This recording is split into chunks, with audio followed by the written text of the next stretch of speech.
The start of school is right around the corner for students in central Louisiana, and some of their teachers are refining their skills this week. School supply shopping for 3 kids can be expensive, but imagine having to buy for a classroom of 25. Once inside, parents and students grabbed a green bag and then got in line to get their box full of school supplies. At this home on Louisiana Avenue, a 17-year-old boy was shot and killed, and the house caught on fire the very next day. Recognize one of these? Probably not, because it's the only one in Avoyelles Parish. Sheriff Doug Anderson has put in this drop box in an effort to get drugs off the streets. Timothy Teasley made an appearance in court today for his pre-trial, and all eyes are on this case because prosecutors are pushing the death penalty. It looks real. 3 men walk into a school and take hostages. But thankfully, it's only a drill. It's training for Rapides Parish School Resource Officers. Chris Causey is about one of a dozen school resource officers spending their summer vacation back in the classroom, taking required refresher courses in what to do if an incident ever happened at one of their schools. We're doing some active shooter situations, because you never know when it's going to happen in the schools. Causey is a school resource officer at Pineville High School, and Cynthia Wiley is one at Tioga Elementary. She says staying prepared isn't just a part of the job, it's also a way to keep their school family safe. You're with them every day, you see them all the time, so you become well acquainted with your parents and your teachers and your children, so it becomes your family. On Monday, training begins as the officers are split into teams to take part in low-light scenarios. Lieutenant Lyndall Brown walks them through it. They enter the building, they find out quickly that it's completely dark inside, so they're forced to use their flashlight. But to give them additional training, they also add an active shooter, portrayed by other officers.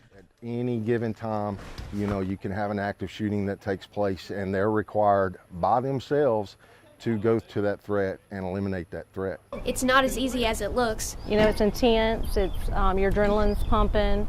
But despite the intensity, safety is their priority. We have to have our training to make sure that we can protect our kids and protect our family at school. Several hours of training for what if that they hope they never have to put to use. In Alexandria, Whitney Robertson, News Channel 5, your local station. With 4 kids total, and 3 of them in school, things can get pretty expensive for the Purdy family, and school supplies are no exception. Thankfully, the main branch of the Rapides Parish Library and AmeriGroup partnered together to organize a school supplies giveaway for families like the Purdys. Taking great opportunity. The parish is putting this on for us and everything. Figured we'd take full advantage of it while we could. 500 boxes of school supplies for elementary and junior high students were given out to the first 500 people there. It has tissue, rulers, pencils, pens, markers, highlighters. It has crayons. The junior high kid actually has a calculator and a dictionary. Once inside, parents and students grabbed a green bag and then got in line to get their box full of school supplies. The library also offered other activities for the kids to do while they were there, like coloring and karaoke. However, providing a place for families to have fun wasn't the library's main goal. We just saw a need in the community. There's always people who are underserved, and that's what the library does. We try to help the underserved. Seeing the kids get excited to receive their school supplies was rewarding, but seeing the community come together is what really made it all worthwhile. It's such a wonderful feeling to see the people come together, the volunteers. We've had volunteers come by asking just to help, to be a part of it. And the Purdy family was grateful to be able to check this off their back-to-school list. I thank the parish and everything for putting this on. The parish library, it's a great program, helps out a lot of people. In Alexandria, Whitney Robertson, News Channel 5, your local station.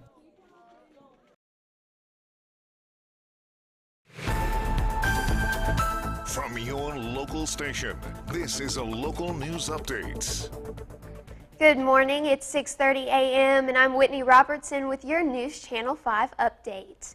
The start of school is right around the corner for students in Central Louisiana, and some of their teachers are refining their skills this week. What's up? It's that time again. Time for the show that covers Liberty athletics like no other, as well as bringing you encouraging and inspirational stories of faith. This is Game On. The manhunt for a man suspected of shooting and killing a Missouri police officer has come to an end. This Louisiana girl, as well as the Liberty Flames, enjoyed every bit of this weather as they hosted Charleston Southern. After winning the first game of the series, the two teams would play a doubleheader on Saturday. And what a day it was for junior Trey Todd. In the first inning of the double dip, he slams an Oppo Taco, put some hot sauce on that, his 6th homer of the year. Liberty would go up 2-1 in the 5th inning. The Liberty golf team has moved up the national rankings all the way to number 46, which is the highest ranked golf program in the state of Virginia. But a good showing at the Mason Rudolph Championship may have them primed to climb even farther. And it's that time of year when the Atlantic hurricane season ramps up, and so experts at NOAA plan to issue a new forecast today for what we can expect. Back in May, NOAA predicted we'd see up to 17 named storms, of which 5 to 9 could become hurricanes, including 2 to 4 major hurricanes. And so far, there have been 6 named storms, which is double the number of storms we'd normally see by early August. We'll find out later today what to expect through the end of hurricane season in November. And that's your morning news update. I'm Whitney Robertson.